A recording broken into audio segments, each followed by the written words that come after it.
medical model has them taking these drugs, and then they take a drug to counter a drug, another drug to counter those two drugs, and they end up with multiple medications, sometimes integrated, but usually not integrated with each other, so nobody really knows what's going on. And what we do is we give them back their warfighter identity and say, you know what, when you were a warfighter, you had a skill set, and that skill set is not just applicable to warfighting or being in the military, it's actually applicable to this new mission, and your new mission is to figure out how to live in the civilian world. We break down the idea that any of the things that the medical model is pushing towards people are going to work and why they can't work. We're very scientific about the whole thing.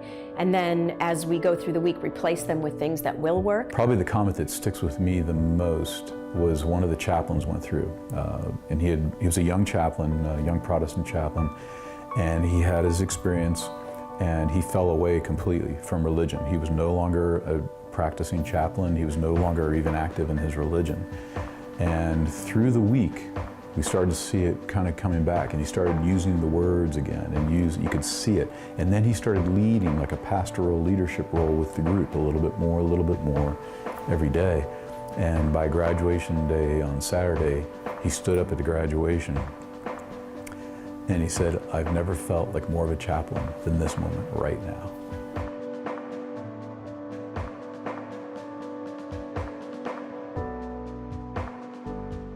We're committed to the warfighter door to door, so that means that when they get to the airport, from that moment we cover their transportation, ground transportation, room, board, tuition, supplies, everything they need, until they get back home again. That means that one of the biggest barriers to doing something outside of medicine is taken away. When somebody wants to do something outside of the medical model, insurance is not going to cover it. They have no way of paying for it. The VA is not going to help them out. We broke down that barrier completely. So as soon as they hit attend and register, the cost of that goes on to us. When you see those scales come off the eyes of the chaplains and other people as well, they have a moral injury and we're going to give them medicine to treat a moral injury, and they start to realize that that disconnect is there, and they start to realize, I can't treat a moral injury with medicine. I can treat it with me and how I come out and react and fight against it and take on the coping mechanisms and everything. On the last day, that's another way that we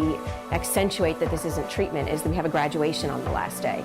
And they graduate as a subject matter expert, and they're given a certificate, and then they're immediately placed in our alumni association. And through that alumni association, they have all kinds of ways of supporting each other and lifting each other up, and reaching back into the group when they need something, but also just being there and noticing when someone else needs something. We've had people drive 6 states when they thought somebody was struggling a little bit or wasn't really behaving the way they needed to be, wasn't remembering everything they were really exposed to. They'll drive 6 states away, go to the person's door, bang on their door until they open it up and kind of set them straight about, hey, you remember when we did this, and this is what you need to be thinking about. It really does work. The difference between the warfighter that comes in on Sunday and the warfighter that leaves on Saturday is dramatic.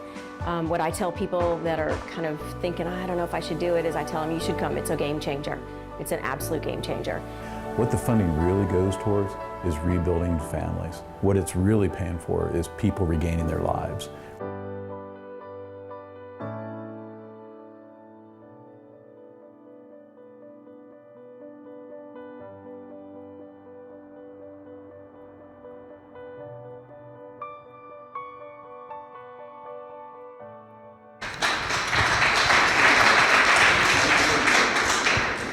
So the last thing I'm going to tell you about Warfighter Advanced, because I want you to watch these guys and listen, maybe even keep track, is that when people start our program, they use medical terms to discuss how they feel.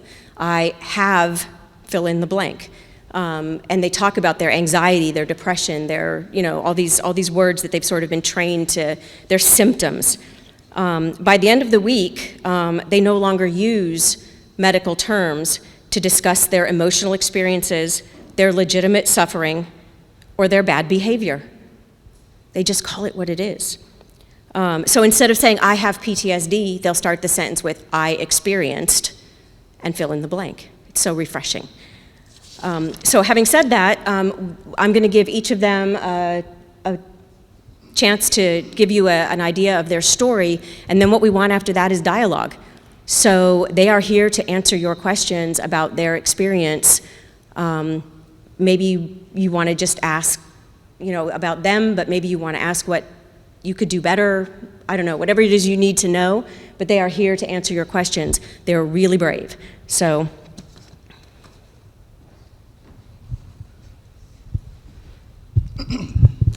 Thank you, ma'am.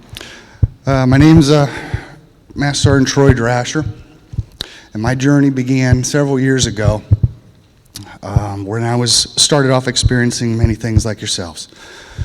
Through your patients, through those that you talk with and share this career, you take care of people.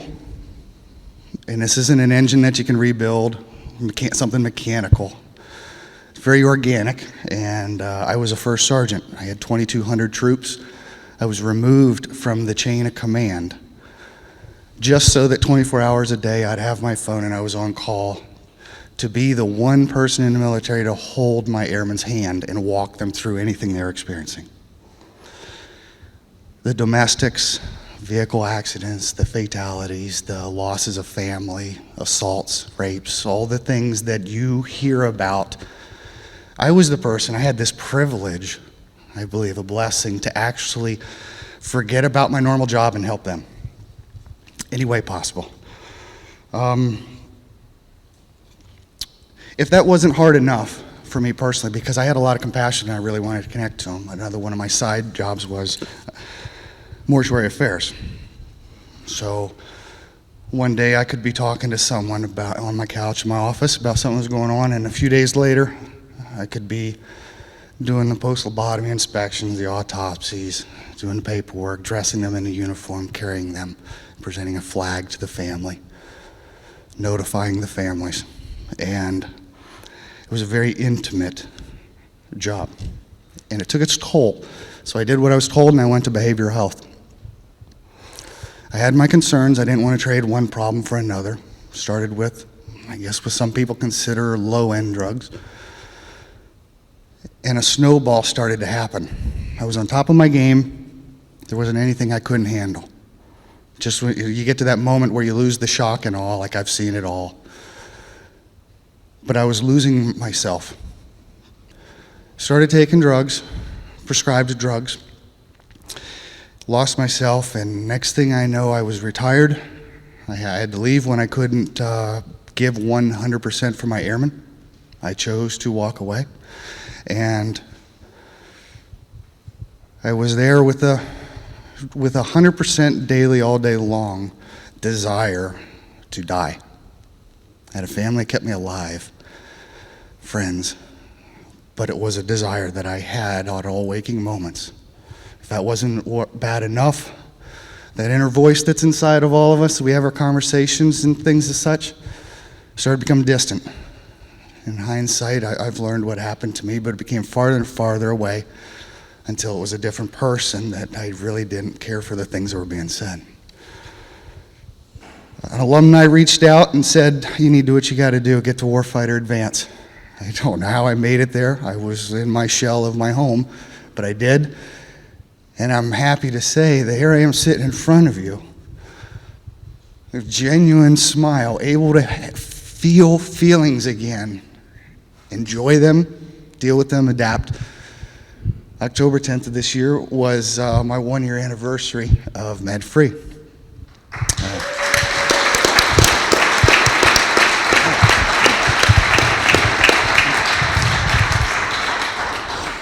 Good afternoon. My name is Staff Sergeant Turner. You need to know that I only use my rank in situations like this. I've tried to reintegrate into civilian life, and so, it's Ron or Mr. Turner. So but my rank is Staff Sergeant, and what I want to tell you today is that I was introduced to psychotropic drugs by the VA upon being diagnosed with post-traumatic stress. The VA's remedy for me was to every 90 days I have a 15-minute visit with what are they called? A resident. It wasn't even a doctor. It was a resident And then after 15 minutes of asking me questions, reviewing a 15-minute appointment, an additional 5 minutes of the appointment was asking me about whether I thought, asking me questions of whether I thought the drugs were helping me or harming me. If I mentioned that the drugs weren't, I didn't notice any difference, the usual recommendation was yes. My medication would either be changed to a stronger drug or the dosage would be increased. That's correct. And then after that 20-minute session, which is, from what I understand now, is even shorter among the VA mental health, your appointments are even shorter, they'd tell me I'm good to go and we'll see you in 90 days. I requested a doctor to speak to a psychiatrist, but they had one psychiatrist at the San Francisco VA hospital. I remember his name, Dr. Wolf. I met him once on my initial introduction to the mental health department, and after that I never saw him again. It was all residents. Moving on from that, over time I noticed that the medications that I was taking that were supposed to help me, I found that I was becoming more aggressive, and that I always seemed to be angry. And my wife noticed it. When I got back, yes, I had my issues, but my wife and I felt over time that, and we're talking years, we're talking 14 years being medicated. And so, yeah, we asked the residents about the medication, and I explained to them about my aggressive and my what seemed to be increased anger and anxiety. It didn't really help my anxiety. It seemed to amplify it, the medication. So over time, you know, I did what they told me. I kept taking the drugs. And so for me, a difficult moment in my life, I have to read this from here. A difficult moment for me on this journey was the emotional turmoil that I felt inside. I was highly argumentative. My relationships suffered work-wise and at home. Interaction with my former supervisor. I worked for the USDA. I retired from the USDA as well. And my supervisor there, I tried to explain to him about post-traumatic stress. I've even introduced him to fellow veterans who were suffering. And the USDA and the Forest Service didn't seem to understand that they believed that what I had, I was faking, and that I tried to get accommodations. They wouldn't accommodate me. And so eventually, well, with my supervisor, because I didn't have the techniques down to and the tools to deal with post-traumatic stress, one day I had an episode with my supervisor. My anxiety was so high. I went home and I live in Northern California, Redwood country. And of course I have chainsaws, axes, and all that. I went out that evening and I grabbed my axe, one of my axes, and I cut down one of our 15-foot pines and I chopped it up into pieces. That was how I was handling my anxiety and you know, my post-traumatic stress. And so luckily, and no, not luckily, I've been blessed. What got me out of the VA mental health merry-go-round was my family, acquaintances and mentors, and the outreach program, Warfighters Advance. Upon contacting upon contacting warfighters and going to their 7-day seminar, this is what I learned. I learned about the drugs I was taking, what the drugs actually do to you, okay? I also learned more about the psychotherapist. I mean, actually, you know,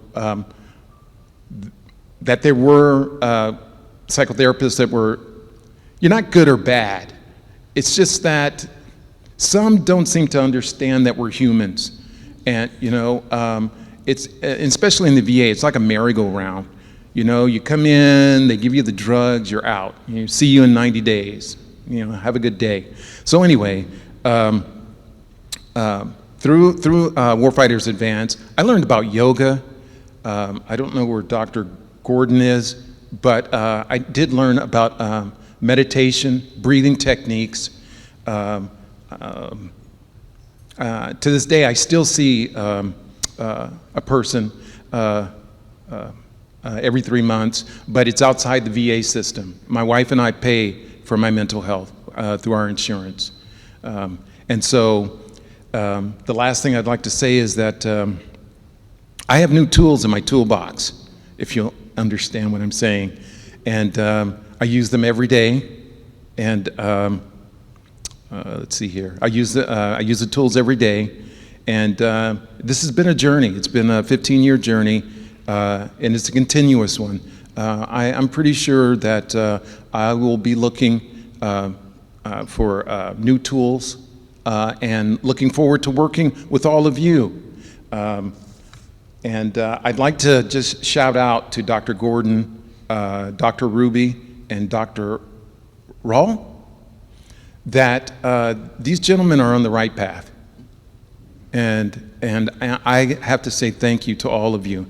It's good to know that there's another side to this pharmaceutical, big pharma, psychotherapy situation. Thank you.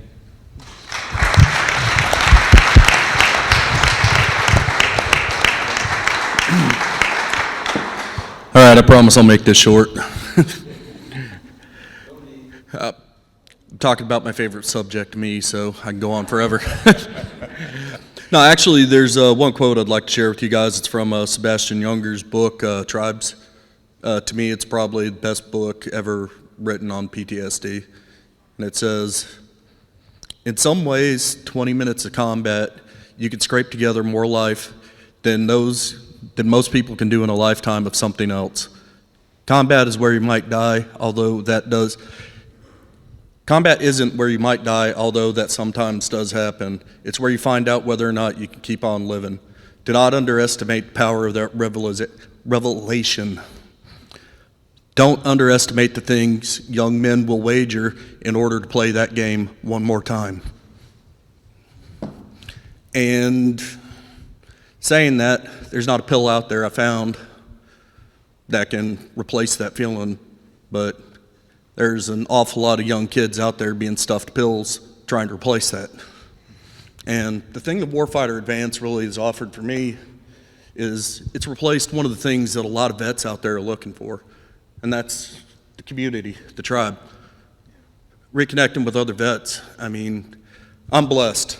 I live on the adult side of Fort Bragg over in Southern Pines, Pinehurst area, so I'm surrounded by a lot of people from Fort Bragg.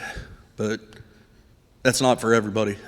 I mean, there's a lot of guys out there that do not have any connection at all with their brothers and sisters. Now, I know Doc said, while I was in the service, I was a psych tech. I bought that line, hook, line, and sinker. I sat there for probably about 30 minutes last night trying to put a number on how many patients I had run through the psych ward in between deploying back to Iraq as a infantry corpsman, by the way, because they were so short on bodies with the infantry. Oh, you have combat experience? You're going back. Now come back and treat PTSD. But I can't count how many Marines I've sat there and told, this will help you. And it's a crime. I mean, it's just criminal knowing what's happened to them. Sorry, nervous. But I think 2 suicides that I know for sure were directly related to the medications. These guys were, Troy, stop it. Quit projecting your feelings on me, Troy. No, I mean, these guys were straight alpha males. I mean, one was MARSOC Marine, the other was an infantry platoon sergeant. They don't kill themselves. They don't quit. But, God, one, 6 months, and the other, 4. But on to more happier things, I'm glad I never went down that path. As my beautiful wife can tell you, you would have an easier time getting a pill into a bobcat and trying to get it to take an ice bath than you will getting me to take medications on any kind of schedule. I mean, and believe it or not, folks, it's not for lack of trying. I've been seen in the DoD healthcare system for PTSD. I've been seen by the VA health system, and I've been seen by civilian doctors. And every time I walk into the office, thanks to our wonderful electronic health records, they see that PTSD diagnosis. I mean, half the time I don't even get welcome to my office, Mr. Fuller, before the script pad comes out. Why are you not taking anything? I just got back to Fayetteville in 2015 after I sold my construction company. I bought after I was retired. And I had a doc in the VA who was about that close, and poor bastard didn't even know it, away from getting me locked up for life, when he looked me dead in the eye and told me as a prior psych tech, I'm gonna put you on 400 milligrams of Seroquel. It's a sleep aid. It's a what? Yeah, you're having trouble sleeping. I'm putting you on 400 milligrams of Seroquel. And I was like, I could have sworn that's a maintenance dose for schizophrenic patients. What the fuck do you mean it's a sleep aid? Well, you're having trouble sleeping, so we're going to put you on Seroquel. Nah, dude. I'm going to keep taking melatonin and staying up all night playing video games when I can't sleep, but I'm not going to start taking an antipsychotic because you're trying to tell me it's a sleep aid. But, I mean, like I said, no matter where I get seen, and I know everybody up here can pretty much echo it, it doesn't matter what health system we go to. This ain't a let's bash the VA, let's bash the DoD, let's bash the civilian side. I mean, it's let's bash current American medicine.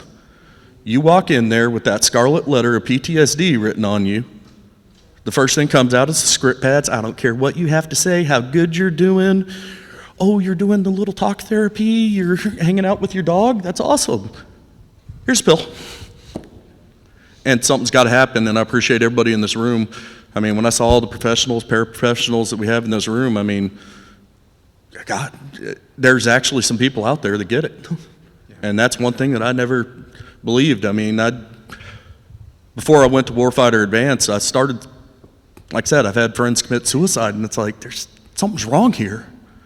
I mean, you don't have a healthy 28-year-old alpha male start taking a pill and then decide 6 weeks into it, I'm gonna blow my brains out.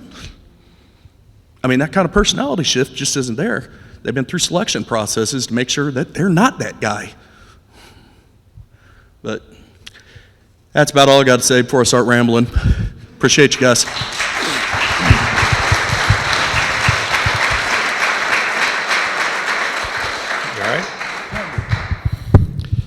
My name's Frank, and I'm an alcoholic and a drug addict. I'm not crazy like,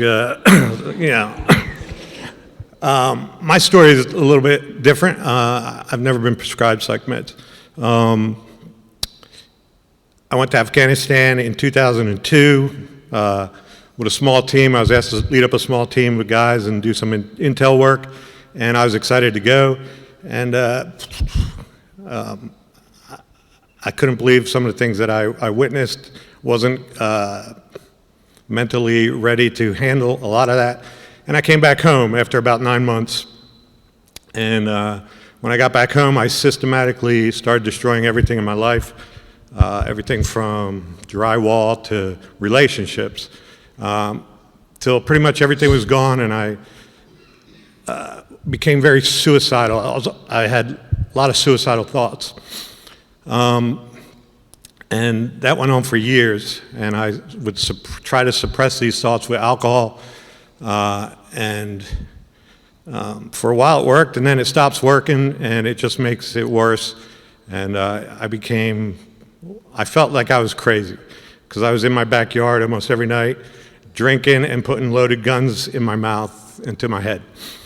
And, but I never pulled the trigger, so how serious was I?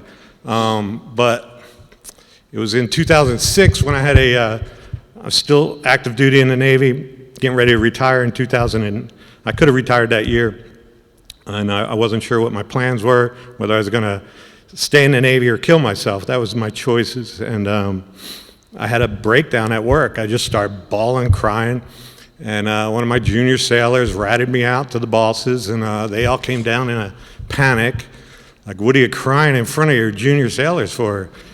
You know, and I was escorted over to the mental health clinic, and I knew that my career was over, because that's the stigma in the military. Once you walk into mental health, you might as well give up your security clearance.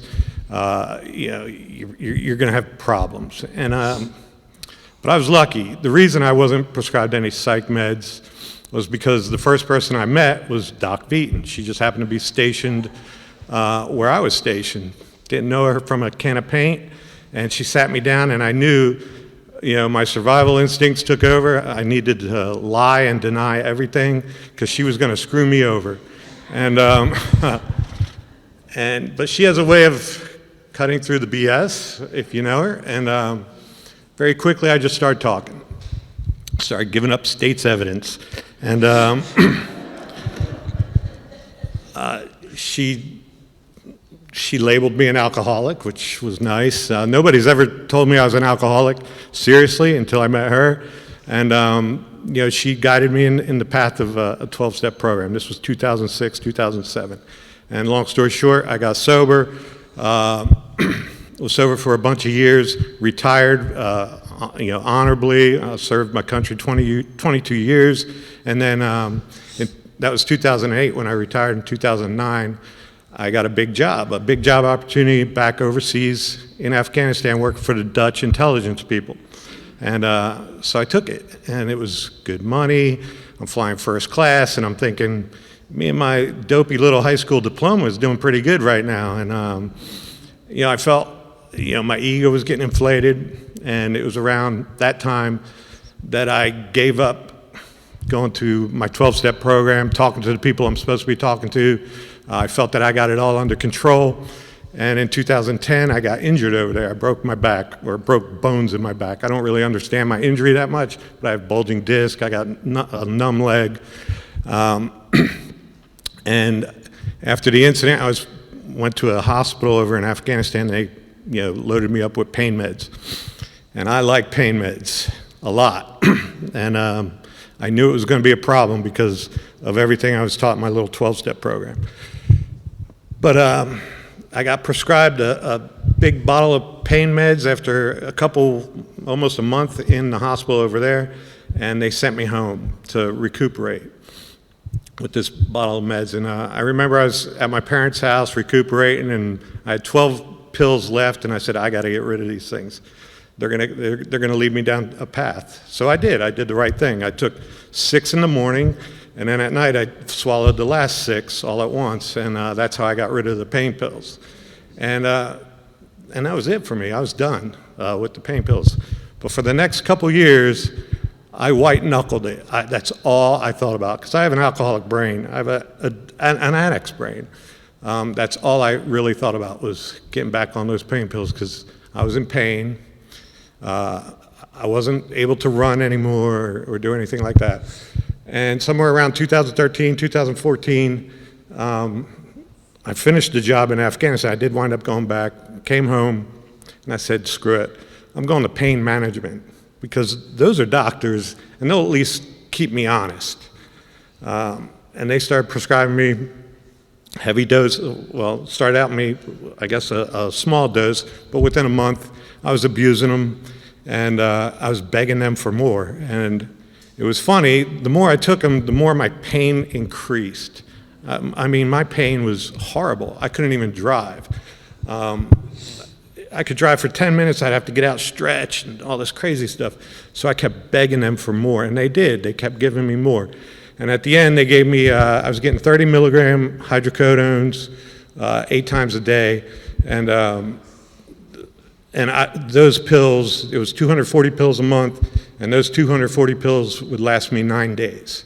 And I began looking on the internet how to get rid of this pain and, snorting them, so that's what I started doing, snorting these pills. And, after 9 days, I'm going through withdrawal, so I'd have to, go to the streets, and I started buying pain pills off the street. I knew somebody, and they're expensive.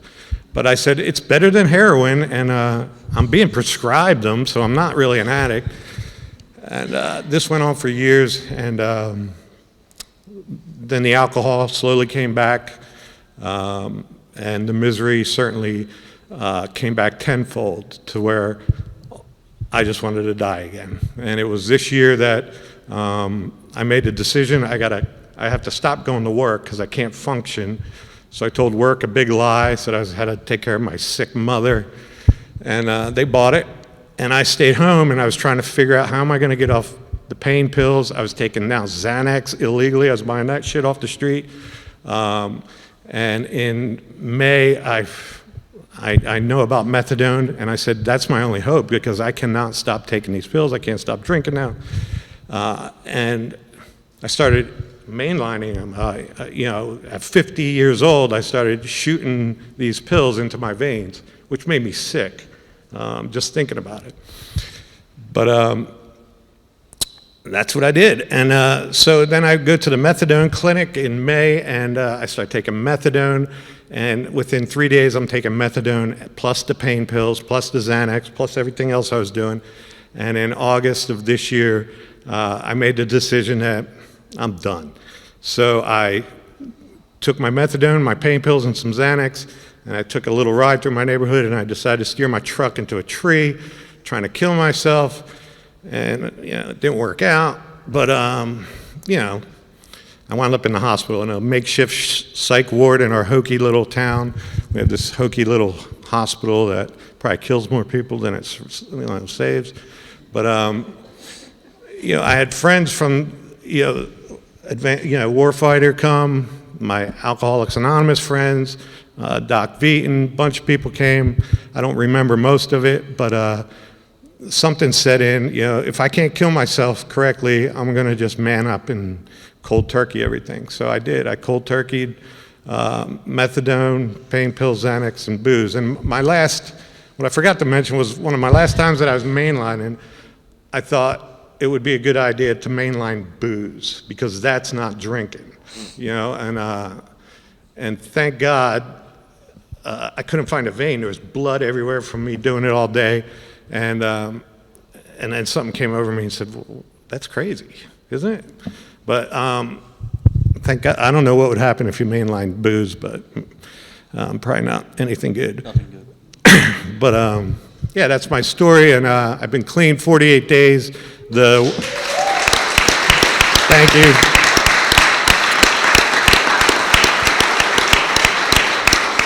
The number one thing that has kept me sober is my 12-step program and talking to these people. There's a lot of people that identify with my story that have done exactly the same thing, and that's powerful.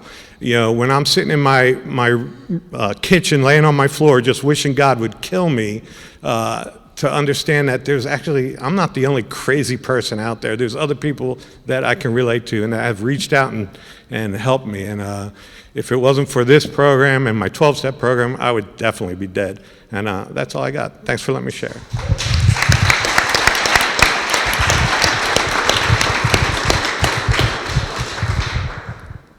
Hi, my name is Mika McWilliams. I'm retired Army.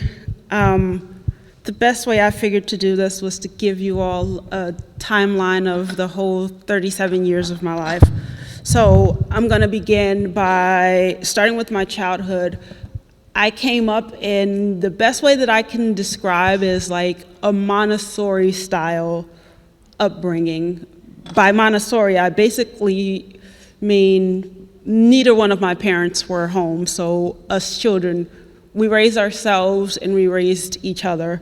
Eventually the state found out about it and did not think that was a good idea, so like we were removed from my parents. But by then we had experienced a whole lot of trauma and we were totally detached from medication of all forms. Like the only thing that we knew about drugs of any sort were the commercials that came on TV saying don't do drugs, and the drugs that my brother sold on the street to the crackheads. Like that was the only drugs that we knew of, or like marijuana that none of us would go near. Because of the Montessori style upbringing, I thrived in school, and we did not stay at any one school for over a year until I got in high school. And by the time I made it in high school, I was already removed from my birth parents, who both my mother and father were never at home. So I thrived in school, graduated high school within the top 10 of my class, got recommendations from every last one of my teachers to go to college. So I ended up going to a private college with a whole bunch of scholarships for academics and sports.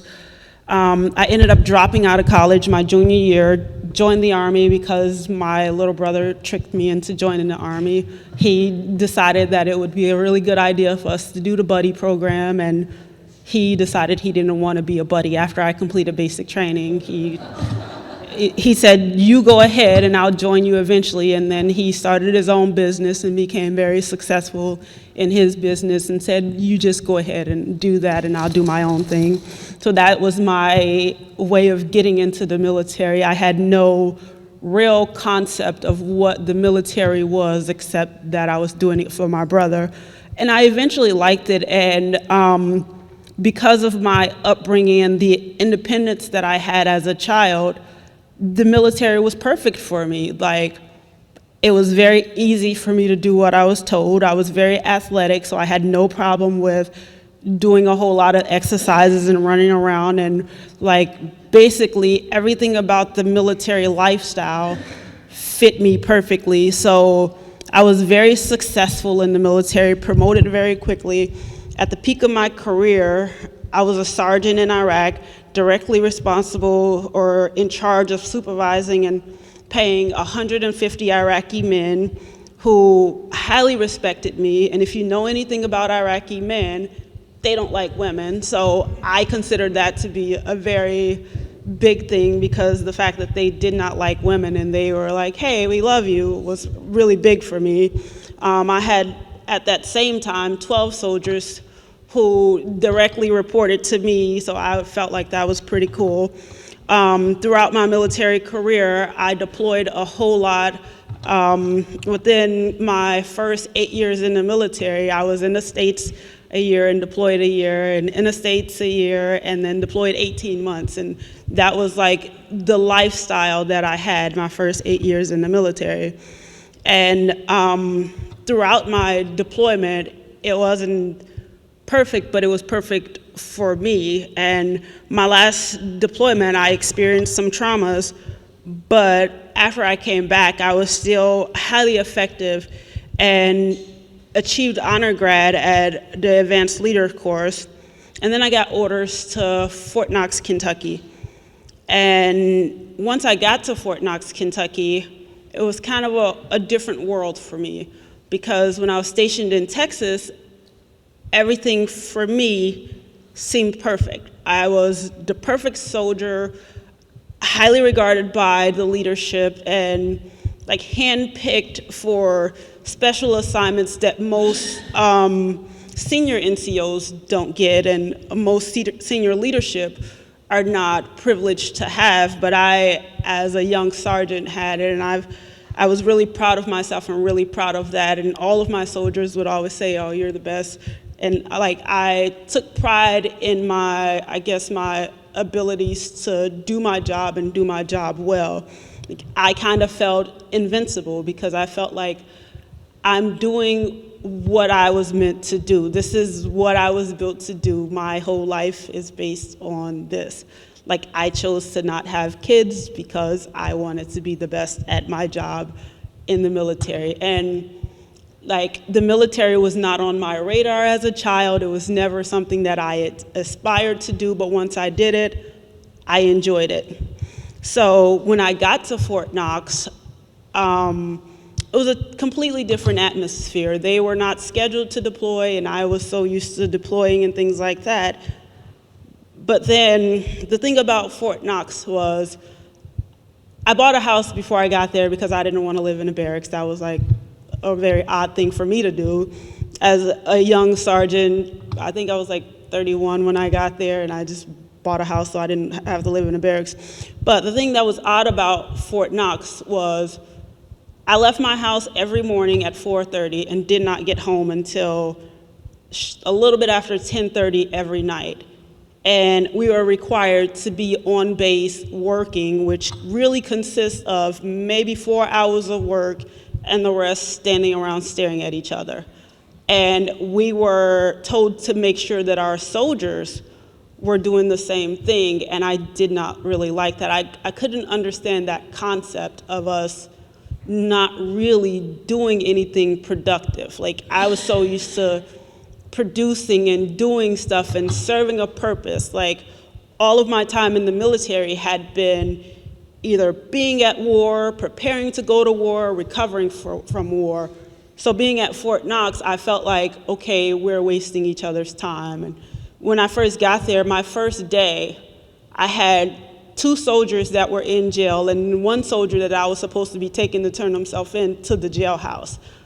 And I was like, what kind of military is this? Like, why are there so many legal problems? And that was soldiers that I was directly responsible for. And I just didn't understand that concept. So that schedule and that type of thing, deployed, we worked 18-hour days, and I understood. But to be stateside and having that type of schedule didn't really make sense to me, but I did it anyway. So here's how I got involved in the mental health system. After doing that schedule for a very long time, and even on weekends, we were called in to just stand at the company and stand at the position of attention, which is basically standing still with your hands by your side and facing forward. But we were often called to do that, and we had to tell our soldiers to do that same thing. And there was no real explanation as to why we were doing that. And often we were told, oh, that's because someone got a DUI or something like that. But we were called to do it, and I never really understood it. But I did it anyway. So how I got involved with the mental health system was, one, that schedule every day, going back and forth. And one day, I was walking my dog, and I got to know my neighbors around my house very well. And one of my elderly neighbors, she had just had back surgery, and she and her husband, they like to sit in their garage and watch the people going by walking their dogs. And everyone on my block had a dog, so I bought a dog just because everyone else had a dog, and I really didn't have time for the dog. I just bought one because that was just a neighborhood thing. But I was walking my dog, and my dog went toward their garage, and as I got closer to the garage, I could hear her screaming. And once I got close enough to her, and I acknowledged that it was her, but something in my head clicked to where it was no longer her in her garage screaming. I then was transformed into this combat situation to where the elderly woman in her garage was now a soldier on the battlefield, screaming for help, and I felt sand under my feet. I could feel the heat of the sun. I heard helicopters, and I was totally transformed into a whole nother dimension. And the best way that I could describe it was like I was no longer in my small little neighborhood community. I was now in the war zone. And I was hearing helicopters, and I was seeing stuff. And I went and helped her, and I went inside her house and yelled to her husband to come out there, and I helped her up and got her inside her house and set her on her sofa, but the whole time that I was helping her, in my head, I was helping this soldier on the battlefield and getting him away from danger. And then I started talking to her husband, and I was like, hey, you're not supposed to leave her like that. And he described it to me later that I was talking to him as if he was a service member, and he said that he knew that I was in the military, so he responded to me as if he was a service member or whatever. And he said that he told me to call my command and give them a situation report. That's what he said he told me. He said he told me to call my command and give them a situation report of what had happened, and I called my command and gave them a situation report, and that's how I got introduced into the mental health system. And I called them and told them what happened, and they told me to call mental health, and I called mental health and told them what happened. But eventually, within maybe a couple minutes or so, because my house is right across from hers, by the time I made it back to my house, I had retransformed back into being in Kentucky. But for that short moment, she was not an old lady in her garage, she was a service member. And he was another service member. So then mental health called me back, and they said, well, we need you to go to the hospital, we need you to get an evaluation, and this whole list of things. So then I reached out to mental health, and I was admitted to the military ward of the community psych hospital. So when I got there, I immediately felt traumatized by the admissions process, because part of their admissions process was they strip search you, but they don't call it a strip search, they call it a search to make sure you're not bringing in contraband. So they made sure I wasn't bringing in contraband, and they gave me some medication, but because I wasn't familiar with medication, they had to make sure, or they told me, well, you have to take this, and if you don't take this, then we're gonna tell your command that you have to take it, and you're disobeying a direct order from your command. So basically, I took it in order to not disobey an order from my command. So eventually, while I was there, I started hearing voices, but I told them I wasn't. So I went back to the mental health people on base, and they sent me to a different hospital, which medicated me even more, and that started this whole process of me being in the medical system. 4 years, well, really 5 years later, I woke up and realized that I was heavily medicated. So now here I am. 5 years later, I realized that I trusted the system and believed that I had a problem. And now, or after I woke up 5 years later, I quit cold turkey and decided that I'm gonna take my life back. So now, this is where I am now.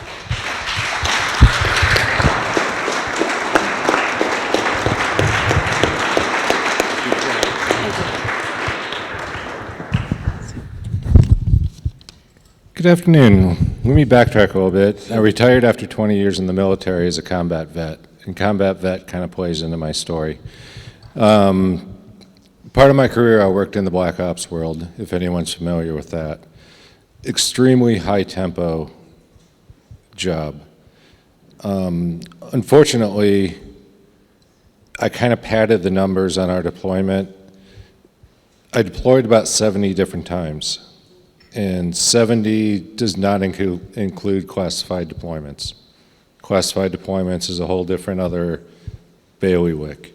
Unfortunately, my family's here, so I really can't go into a whole bunch of details. But to be honest with you, my sons plural, and family will never really know the extent of deployments and jobs that I did. After I retired, I was diagnosed with a TBI. I was diagnosed with a seizure disorder. The seizure disorder was giving me 4, 5, 6 seizures a week, and I had PTS. So that was my retirement present from the DoD. Fast forward about 2 years ago, and my drinking starts to pick up. It went from weekly to daily to really becoming an issue. Mornings, evenings, Oprah, any cop show that was on TV, you'd be amazed at what's on at 2 in the morning when you're drunk. You know, there's some interesting shows. It was really becoming to overtake my life severely. I self-referred and was told I was being sent to the best hospital, told to get help. They were correct, I did get sober. So technically, it really was the best hospital. I went in for one issue, which was to get sober, and I came out with 25 different issues. 25 different medications. I'll give you the highlight of my medications: Abilify, gabapentin, Seroquel, Topamax, Trazodone, Roxicodone, and that was just some of the highlights of the medications. All, if not most of them, were at max doses. So you can imagine I was a mess. During my doctor's appointments, it was interesting, and some of my doctors will never let me forget this. I was drooling on myself. I was speaking incoherently. I don't remember most of my appointments. I had to take people with me to write notes for me, and the notes were worthless because I couldn't read the notes. So people would have to tell me 4, 5, 6 different times what the notes meant, and they were still worthless because I still didn't remember them. They asked us to tell us what one of our worst moments was during this whole adventure. Actually, it was one of my best moments. I was in the neurologist's office, my neurologist for my seizure treatment. He asked me to go, you know, what's one of the onsets of your seizures? How do you know they're coming? I told him, wait a minute, and he looks at me and I said, I'm going to have a seizure. And I proceeded to have a grand mal seizure in his office. So to me, that's actually entertainment. That was, in the 6 months that I was having these horrible things, that's the one thing that sticks in my mind as an entertainment value in this whole nightmare. It may be horrible to everyone else, but to me, I remember one little thing, having a grand mal seizure in a neurologist's office. He, of course, was probably terrified. I don't remember. I was in the middle of a seizure. There is a very serious side to this. Consulting with doctors on this cocktail of crap that I was on, I was given 9 to 12 months to live, being on this medication. If I were to continue with this medication, that was the extent of my lifespan, 9 to 12 months. The issue is, and you guys are the experts in this, 18 months is how long it would have taken me to get off of this stuff in a safe manner. They tell you how to get on this stuff. They can tell you how to get up to a safe level. They can tell you how to get up to a level that's what you need. No one can tell you how to get the hell off of it. There is no magic book. There is no, yes, it takes you this long to get off. I will make you a deal. I will go into business with you if you can write a book of how to get off this stuff.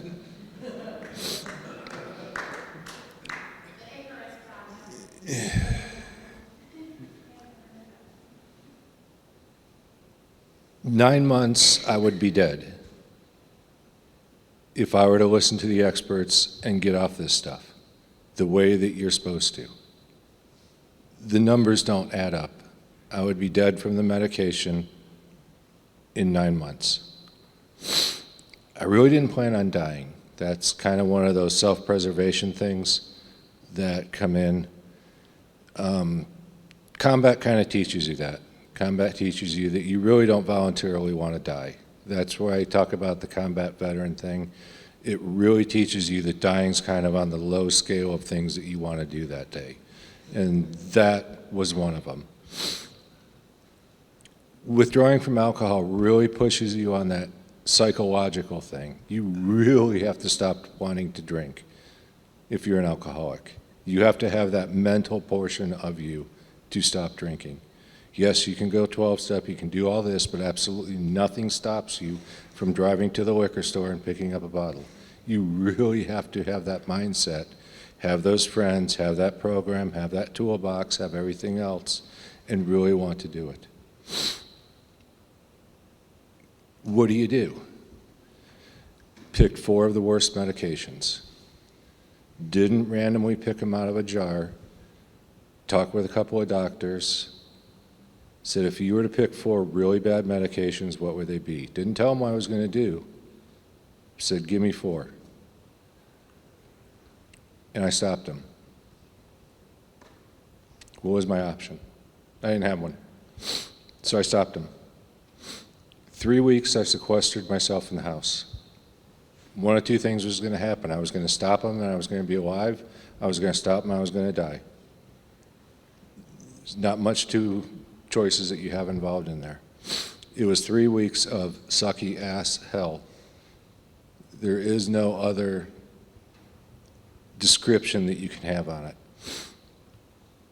There's nightmares and there's shitty nightmares. This is below what a shitty nightmare is. I don't know what's down there, but this is somewhere in that scale of worst enemy. You don't want going through this. I wouldn't go outside. I was afraid to. I didn't know what was out there. My roommate numerous times would find me wandering the house. Just aimlessly, I'd be in the basement. Don't know what I was doing down there, but I'd be in the basement and he'd find me. He'd pick me up, put me back in bed.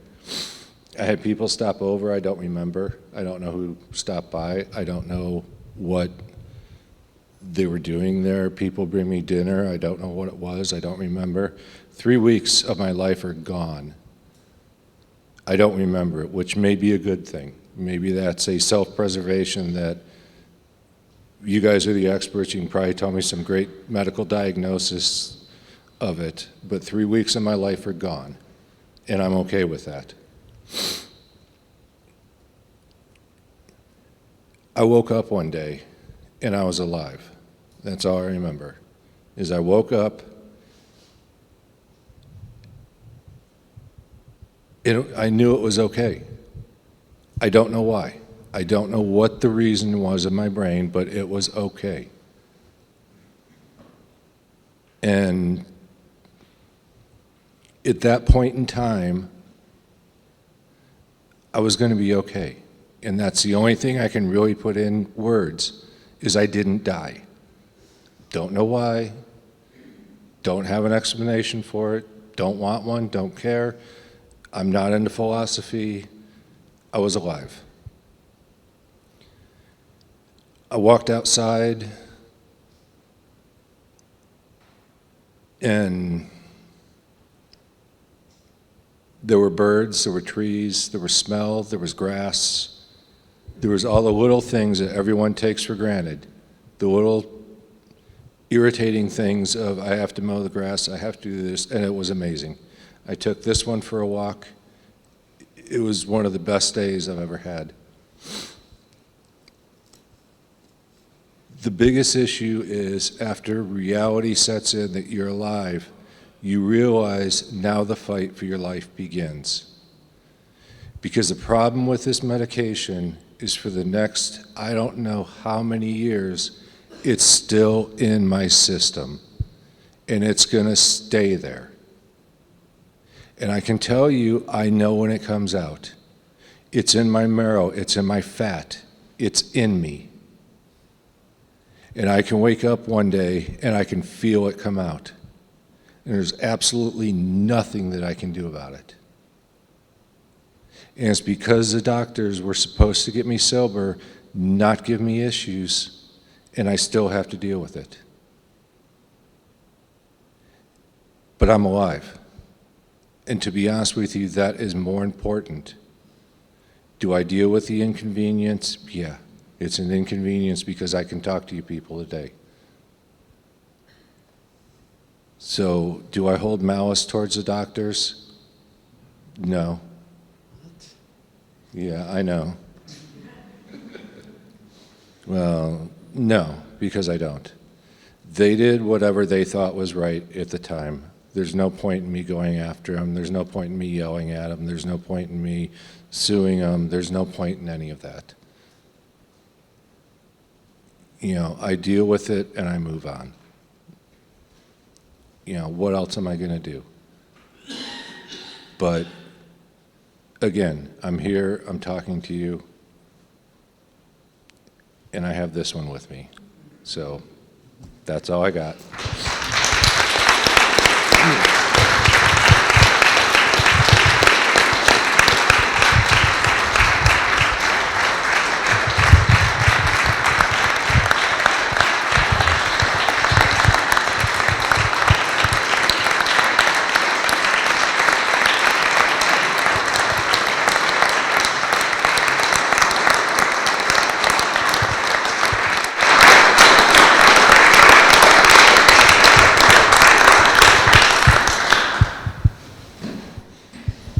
Right, questions for these poor brutalized veterans? They're not fragile. These guys are not fragile. Ask them your questions. Very simple question. For the last gentleman, would you tell us your name? Jeff. Jeff. That was easy. All right. You're going to get harder as you go. My name is Jean. I'm a clinical psychologist, and I'm on the board of ISEPP. I've been for about 18 years.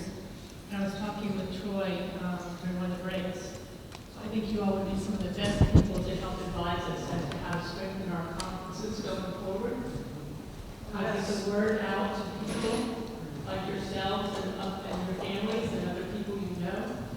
That would really help us. If you have some time to give us some ideas now, or if you would help us through Mary, write up your ideas and get them to us to be able to serve you better, like I said, your families, your communities.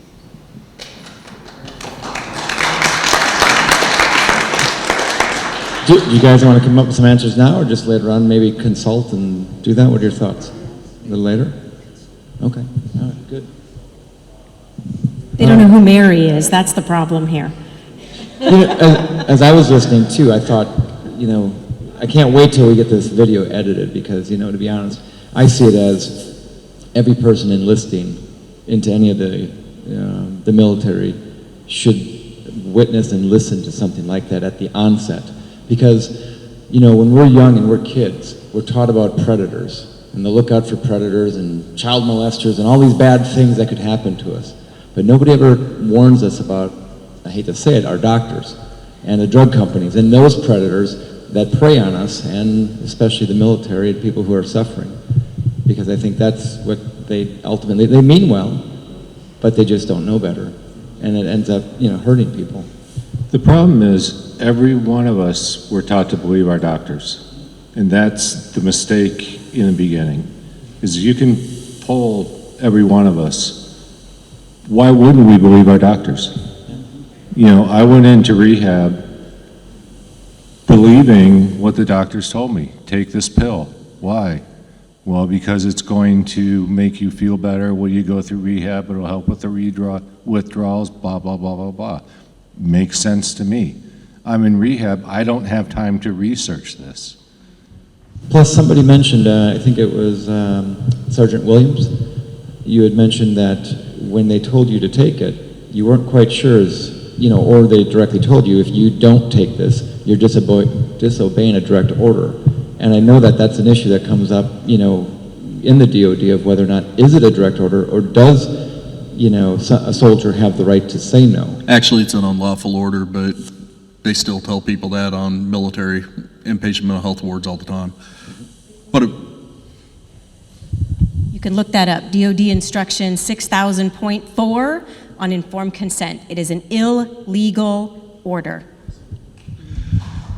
But again, be the 19-year-old private who's standing there in front of an 05, which to me is God, because, I mean, 05s, they run whole battalions. They have 1,400 Marines under their control. Now I'm standing in front of one of them, and, I mean, oath of enlistment says what? and obey the orders of the officers appointed over me. That commander or that lieutenant colonel says, kid, you're going to eat this Skittle and it's going to make you feel better. That young 19-year-old kid is going to eat that Skittle because it's going to make him feel better. And if he feels worse and they say you need more Skittles, he's going to eat more Skittles. Thanks, guys, for sharing your story. I appreciate it. I'm a military brat, and I was medicated. Can you hear me? I was medicated 34 years ago, and my father, who was 82 at the time, helped me to withdraw. He was quite the soldier. Sorry, I didn't expect to get, but and I've said through figuring it out myself and getting myself to this point, I said when I met Mary at 2016, I said, if we can get the veterans into this, you guys have a tribe. As civilians, we don't really have a tribe. So I can't tell you how appreciative I am, how much this means to me, and yeah, I'm sorry, I don't know what else to say, but thank you. Yes, thank you for telling us your stories. I'm really very moved. But there was one comment, Frank, I think it was you who made it, and you said that you weren't fully mentally prepared to go to Afghanistan. And I'm stuck thinking, what would it look like to be mentally prepared to go into Afghanistan? And is it even possible to be mentally prepared to go to something like that? I'm naive, I'm from Canada, and we don't have quite as much military presence, so, but. Yeah, so I'll clarify a little bit of it. You know, so when I was asked to go, I was asked to lead a little 4-man team on this super important little job, working for Special Forces, which all those words mean a lot to a guy who's trying to get promoted. I knew it was going to be good, and the only real thing in my head about war was movies. To be honest with you, I'm not Special Forces. I went through a survival school, that's about it. And when I got over there, what really affected me was the treatment, humans treating other humans the way we do. I was not prepared for that, did not know that that went on, and it stuck in my head for a lot of years, so that's pretty much it. My name is Paula Kaplan. My late father was captain of an all-black battery at the Battle of the Bulge, the 969th, and I'm an advocate for veterans and an activist, and I have a project called Listen to a Veteran. And first of all, I'm so glad so many people stayed to hear you, because so often I've been at events where now when it's time for a military something, half the people leave. And so I love that this crowd stayed. I want to say a few things, so I'll say it real fast. One is that a lot of people don't know. I forget, one of you talked about you couldn't get a reasonable accommodation, or you wanted a reasonable accommodation. My daughter is an employment discrimination lawyer, and I learned from her that to get reasonable accommodation for something emotional, you don't have to have a psychiatric diagnosis. You just have to get a professional to say they need to sit facing the door with their back against the wall, because otherwise they're terribly uncomfortable, that sort of thing. So I just want people to know that. Secondly, a number of you said you have PTS. I don't know if you were saying you have it or that you've been told that that's what you have.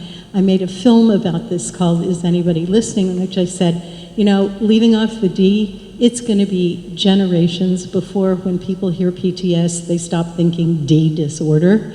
And also, I think PTS is a cover-up, because post-traumatic is vague. And I beg people to say, I have war trauma, right? Or I have psychiatric drug trauma. And name what it is instead of helping with the cover-up, you know, which people don't intend to do. But you speak the truth so beautifully.